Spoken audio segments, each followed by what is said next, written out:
sànq ne la réew mi on a touché le fond on a touché le fond man moom laa gëm te dinaa wax léegi fan laa teg wax ne Sénégal on a touché le fond wax ma ne on est en train de toucher le fond on a touché le fond kum neex nag nga nekk fii comme ni ko waa ji waxe woon di layam yi naan fii la xar ya jaar ak fële li fi amoon daana fa mais dama ne li am ci réew mi faatu loo gàtt ay at war a xam ne daaw fi am wala boog miinuñu ko fi Sénégal ngi nii jamono jii may wax ak yow lii nga xam ne mooy xew tey jii tax na ñu baree ba gedd politique parce que coowal politique moo andi tey jamono jii ñuy waxtaane ñu ne confrontation mi ngi am ci bureau àttekat bi ñu tuddee Maham Diallo confrontation mooy lan mooy dafa am benn xale bu jigéen boo xam ne dañ ne dafa jiiñ kenn ci leader politique yi nga xam ne dañoo jiite parti ci Sénégal demoon élection jël 3e am yaakaar ne élection yi ñëw war na caa bokkaat te am na yaakaar ne mën naa gagné ñu ne kooku jamono ji ña nga teg benn xale bu jigéen boo xam ne ma nga solu na mu war a solo robe bu rouge bi moom la ñoom jën di commenté ci ba léegi mel na mu war a mel di jàkkaarloog moom naan ko yaa ma def lii mu naan defuma la ko imaginez père de famille yu ñu doon parce que bu ñu fàttee turu Ousmane Sonko fàtte turu Adji Sarr dañuy jàpp ne benn xale bu jigéen ci sénégalaise moom la ñuy teg tey mu jàkkaarloo ak benn père de famille ci Sénégal boo xam ne yor na ñaari soxna yor ay doomam yoo xam ne certainement mën nañoo lire mën nañoo seetaan mën nañoo déglu et que déjà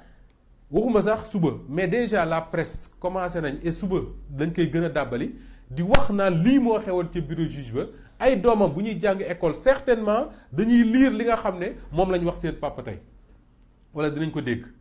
su ko defee ñu teg Moustapha Diop ak benn xale bu jigéen mu ñëw taxaw naan ko yaa simmi sama lii yaa xooti sama lee yaa génne sama lële yaa ma def lii yaa ma def laa Sénégal foofu la ñu toll jéem est-ce que yéen a ngi xalaat ñun fi ñu toll c'est-à-dire que ñun dañoo dem ba amatuñu kersa ci dara tey bi ma xoolee ci suba sànq ma gis ndaw si bi muy agsi tribunal ak robam bu rouge boobu nga xam ne sama genre gu ñàkk fayda ci suba ba léegi ci loolu lañ nekk avocat di yëkkati loxoom ci ko xam ne dañu wax ne dañ ko violé ak viol ni mu mel ci Sénégal ak jigéen sax bu ñu waxee ne dañoo yegg ci kaw même bu fekkee ne du viol ci ak bànneex nit ñu yëg ne kii dañoo yegg ci kaw wala boog ñu yëg ne am Moustapha Diop wala am Jamil parce que yabuma jigéen ba koy wax loolu moo yegg ci kawam ba ëmbal ko jigéen jooju sa bët dootu tege ak moom bu dee génn day muuru Sénégal boobu lañ doon dund Sénégal boo xam ne boo daan dégg sax ñu ne jigéen dañ ko fekk góor même defuñu dara sax de dañ ko fekk góor dong ñu toog ci néeg xel ñaaw ji jigéen jooju moom dam kersa génnati ci nit ñi moom am na ñoo xam ne ñu ngi dund ci Sénégal gii am na lu leen daloon ci seen ndaw dafa leen topp ba léegi seen njaboot dañ koy nettali am na ñuy sët am na ñuy doom man de ci Louga laa dëkk ni ma ñii di tooñee nitu àll laa mais franchement ñun suñu ay gox am na yoo xam ne boo ko daan dégg ci jigéen jooju yow doo ko teg bët am na bu def ndaa sa dañ koy déplacé yóbbu ko ci beneen dëkk mais fi ñu toll léegi mooy jigéen joo xam dafa wax ne dafa am benn leader politique bu ko violé quelques mois après jigéen jooju génn mel ne pop star mel ne Beyoncé wala Rihanna bu génne ci mbedd mi photographie caméra yi topp ko mais réew bu ñu tollee foofu weerante bi toll foofu xawwente sutura toll foofu nit ñi dem nañ ba léegi di souhaiter deewu seen moroomu sénégalais loolu moo am ci réew mi bu ñu tollee foofu dama naan on a touché le fond parce que tey ce qui va se passer mooy man kenn mënu ma gëm loo ne la ñuy def tribunal c'est pour faire éclater la vérité man bokkuma ci mu neex na nga di layam yi di gëm yooyu mais man gëmuma yooyu mais ce qui va se passer mooy jima te loolu man lu ma waxoon la ba ca début ba ñuy doog a doon affaire Adji Sarr bi les premiers PV génnee lan li ma gis man dans cette affaire là mooy benn objectif mooy xaw wi sutura doomu aadama li tubaab di wax déshabillé ko simmi ko ba mu set wecc ba kenn dootul am ci moom ak wekk goo koy wekk te foofu lañ toll te regarde ce qui va se passer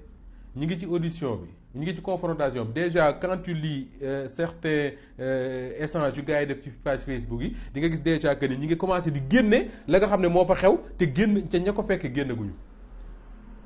ça c'est très grave réew moo xam dañ fi jàpp benn journaliste parce que dañ ne dafa violer ay secret li nga xam ne mooy xew jamono jii ci bureau juge boobu di Maham Diallo sooy lire Facebook léegi wala yenn site internet di commencé di ko gis te bu ëllëgee nag nga gis la presse écrite ñëw jël wàllam ci yàpp wi mooy maanaam la Aminata Tall waxoon quand les requins sentent l'odeur du sang fu nekk la ñuy génne te ce qui va se passer c'est effectivement l'odeur du sang que le requin yi commencé sentir boo lëgee boo gisee presse bi gis ñu commencé naan la Adji Sarr def na ko lii Ousmane Sonko ne ko lii juge ba ne ko lee mais ne ko nangam violeur nga na c'est loolu ngay dégg yal nañu yàlla musal ci politique gu Sénégal bii ñu nekkee moo tax gor ñu bari dañ ko sori léegi bëgguñu ko jege parce que dara gënul metti fii ñu àgg ñun ci wàllu politique damay fàttali très souvent que ne Abdou Diouf bi mu jiitee Sénégal et ça d'ailleurs livre bi ma doon lire fan yi dina ciy ñëwaat amoon na occasion yoo xam ne su ko neexoon Ablaye Wade waxuma nekk président Sénégal mais kenn dul déggati Ablaye Wade ci àdduna bi ñu reyee maître Sey fii Abdou Diouf bu doon beneen président Ablaye Wade dootul gisati jant bi et pourtant après ça Ablaye Wade dugg na ci gouvernement Abdou Diouf parce que dafa amoon benn gentleman boo xam nekkoon ci ku mel ne Senghor nekkoon ci ku mel ne Abdou Diouf nekkoon sax ci Ablaye Wade te réew mi commencé ko perte mooy nit ki lu mu nekk sa adversaire am na foo xam doo fa àgg ak moom tey Sénégal fii la ñu toll soo gisee show bi nga xam ne moom moo am tey